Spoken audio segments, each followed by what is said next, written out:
Bonjour, dans cette vidéo nous allons voir comment modifier le nom d'un poste de travail Linux. Alors quand on débute, on sous-estime souvent l'importance d'un nom de poste, et puis quand on commence à installer des serveurs, on se rend compte que ça serait bien qu'on ait un nom sans le tiret, sans l'underscore, un nom plus court, ou un nom complet, FQDN, un Full Qualified Name, donc c'est-à-dire un nom de machine avec son DNS qui va derrière, donc avec le domaine et puis son extension. On va voir comment faire ici. Donc dans un premier temps, je vais ouvrir un terminal et puis dans mon terminal, on retrouve le nom de la machine. Si je tape hostname, j'aurai le même résultat, j'obtiendrai le nom de la machine courant. On peut modifier ce nom en direct. Alors pour ça, je vais d'abord me connecter en administrateur.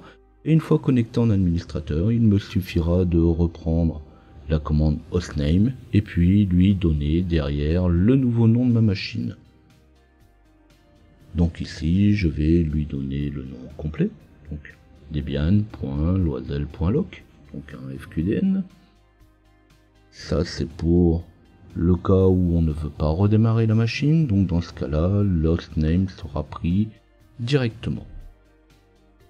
Une seconde solution ensuite, c'est de mettre ce nom dans le fichier hostname, de manière à ce qu'au prochain redémarrage, le nom soit gardé.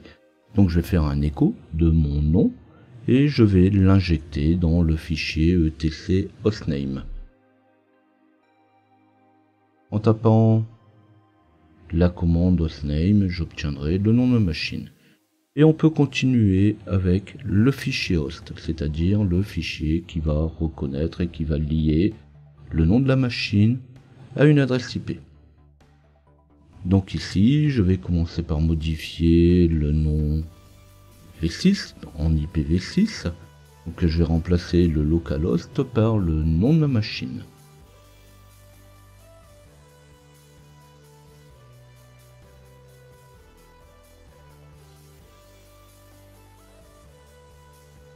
Donc tout ça c'est relativement important, c'est justement lié aux différents services qu'on pourra installer. Je vais faire pareil maintenant avec l'adresse de bouclage, donc je peux lui mettre le nom de ma machine et éventuellement lui mettre avec ce nom de ma machine le nom complet. C'est-à-dire que quand je ferai un ping, que je ping le Debian ou le debian.loisel.loc, j'aurai la même réponse.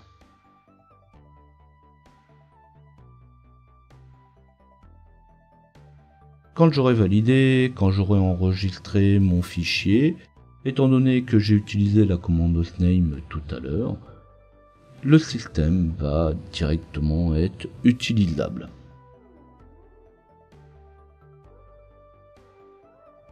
Et je peux recommencer après avoir rebooté, donc je vais commencer par taper la commande reboot, et on verra qu'au reboot, à partir du moment où j'ai mis dans etc hostname le nom de ma machine, quand elle va redémarrer, elle aura pris le nom que je voulais.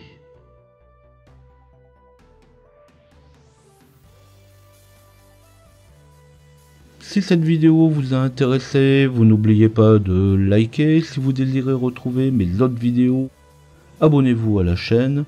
Visitez LJP Info pour retrouver des tutos, des documents ou même une autre organisation de mes vidéos. N'hésitez pas à laisser des commentaires, laissez-moi vos suggestions, et on se dit à bientôt.